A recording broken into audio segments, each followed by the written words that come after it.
अस्सलामुअलैकुम, welcome to my YouTube channel. आज मैं आपके लिए बहुत ही मज़ेदार और बहुत ही आसान बनाना कस्टर्ड रेसिपी लेकर आई हूँ।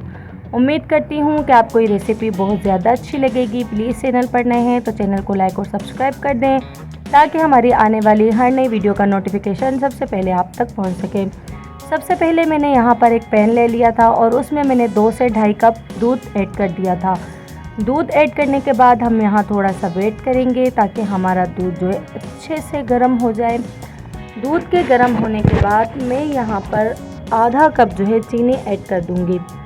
चीनी यहाँ मैंने ऐड कर दी आधा कप चीनी ऐड करने के बाद मैं अब दोबारा थोड़ा सा वेट करूँगी ताकि हमारी चीनी जो है वो इसमें घुल जाए अच्छे तरीके से, और फिर मैं इसको चम्मच की मदद से मिक्स कर लूँगी। चम्मच की मदद से मिक्स करने के बाद जो है दोबारा हम थोड़ा सा वेट कर लेंगे ताकि हमारा दूध अच्छे से गर्म हो जाए। जब तक आप चैनल पर नए हैं प्लीज़ चैनल को लाइक और सब्सक्राइब कर दिया करें। हमें आपके दुआओं और सपोर्ट की बहुत ज़्यादा ज़रूरत है। यहाँ आप देख सकते हैं कि हमारा दूध अच्छे से बॉयल हो चुका है, अच्छे से पक चुका है। तो हम इसको दोबारा चम्मच की मदद से अच्छे से मिक्स कर लेंगे। फिर जो है मैंने बनाना कस्टर्ड जो है वो ले लिया था और थोड़े से कप में मैंने दूध रख दिया था और उसमें मैंने 2 चम्मच कस्टर्ड के ऐड कर दिए थे और इसको मैंने अच्छे से मिला कर रख दिया था। और अब मैं यहाँ पर इसको आहिस्ता आहिस्ता से इसमें ऐड करूँगी और जो है चम्मच की मदद से दोबारा इसको मिक्स करती रहूँगी। ये आप देख सकते हैं कि हमारा कस्टर्ड जो है वो अच्छे से तैयार हो चुका है और अच्छे से पक चुका है। ये बिल्कुल ही आसान रेसिपी है, इसमें कोई ज़्यादा मेहनत भी नहीं लगती।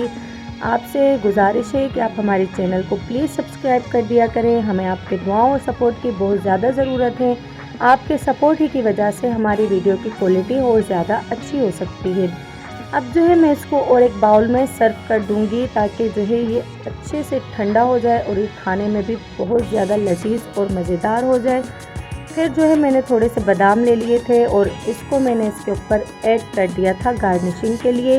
मैंने इसमें बादाम ऐड कर दिए और अब जो है मैं इसको अच्छे से फ्रिज में फ्रीज़र कर दूंगी ताकि ये ठंडा हो जाए और फिर इसका जो जायका और ये मज़ेदार होगा, वाह क्या कहने होंगे इसके। उम्मीद करती हूँ कि आपको वीडियो बहुत ज़्यादा अच्छी लगेगी। मिलते हैं अगली वीडियो में, तब तक के लिए अल्लाह हाफ़िज़।